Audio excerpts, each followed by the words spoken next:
Hi everybody, Ellen here. Today I come to you guys with my very belated March wrap up. I ended up finishing 8 books this month and only 2 of those were on my TBR, so did not really go as planned, but hey, what else is going the way you're planning at the moment? So this is like corona quarantine kind of thing going on. But yeah, I ended up reading 8 books, so let's talk about them. Actually, the very last book I finished this month was Frostheart by Jamie Littler. This is about a guy named Ash, and his parents actually went missing a couple of years ago. He lives in this town where which is a part of the monster infested snow sea, and he lives with his grumpy yeti guardian, and then he accidentally reveals that he has sort of these magical powers, and it's kind of frowned upon where he lives. And he actually is wished aboard the Frostheart, an explorer sleigh with a daring crew who needs his help. So yeah, I don't really want to go into it more than that, but it does have beautiful illustrations, if I can find any to make any sense. So it does have very beautiful illustrations, which makes it a really quick read, even though it's on the chunkier side when it comes to middle grade. I did like the magic aspect because it was sort of unsuspected, because it doesn't really tell you what his magical abilities are before you like get into it. So that was interesting, but I also felt like I was just waiting for more stuff to happen, and I wasn't really like invested in it as much as I would have liked, but I ended up giving this book 3 out of 5 stars. And then we have Lovely War by Julie Berry. This is a historical fiction that is actually sort of told from the Greek god of love's point of view, which is Aphrodite. She's narrating the story along with Ares, who's the god of war.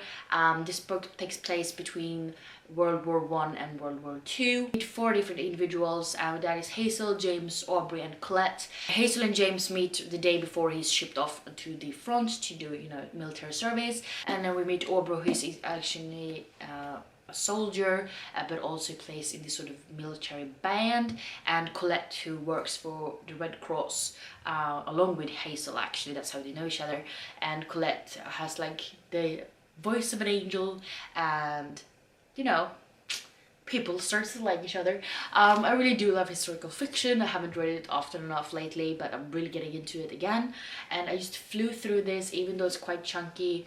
I loved both of the couples, although I do think Hazel and James are my favorites. They definitely did not have easy lives, any of these. A lot of horrible shit goes down, as they do in wars, but it was just a beautiful story that was totally engaging, and I loved everything about it. And I ended up giving this book 4.5 out of 5 stars. We have King of Scars by Leigh Bardugo, which is a book I should have read ages ago. But this is sort of a companion series, if you will, to the Grishaverse, because we do follow Nikolai, who's character in that series.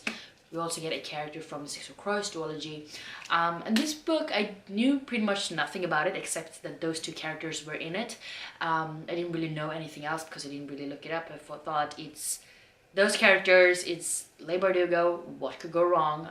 And I've heard some good things about it and then some less good things about it, but I don't know, I was just a little bit disappointed. I felt like not enough was happening. I didn't really connect to the characters, and that might be on my part because I was planning to read the Grishaverse books, but I just didn't feel like it at the moment, so I just jumped into this one anyways, and I just didn't connect as much with the characters, partially because of that, I guess, but also I just wasn't invested in the story or in the characters.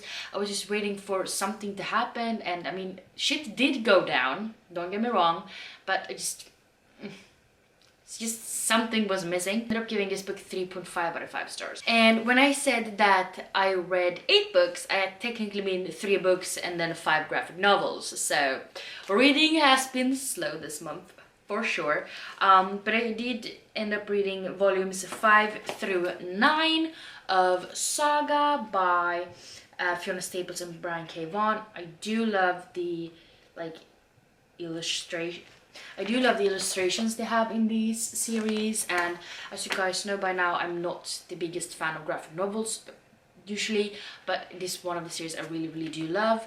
I think volume 5 and 6 were rereads, and these last 3 were completely new to me.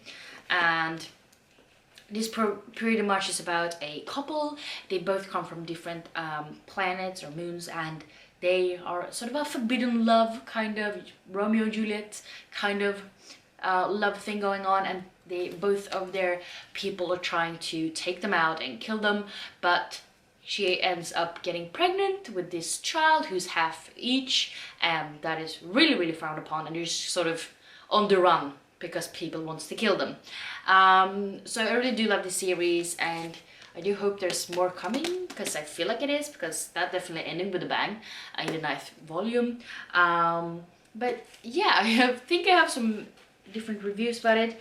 Volume 5 was 4.5 out of 5 stars. Volume 6 was 4 stars.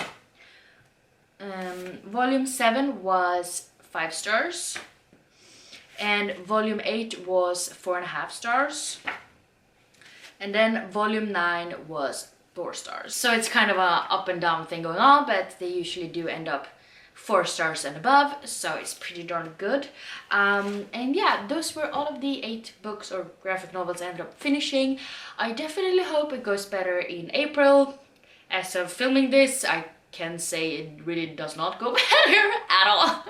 But, you know, it's Easter soon, maybe I'll make up for it then. Who knows. But yeah, thank you guys for watching, and as always, if you read any of these books, please let me know down below what you thought about them, without spoiling of course. And if you like this video, please don't forget to give me some thumbs up, and also don't forget to subscribe to my channel by clicking the button down below. And yeah, I hope to see each other in the next one. Bye!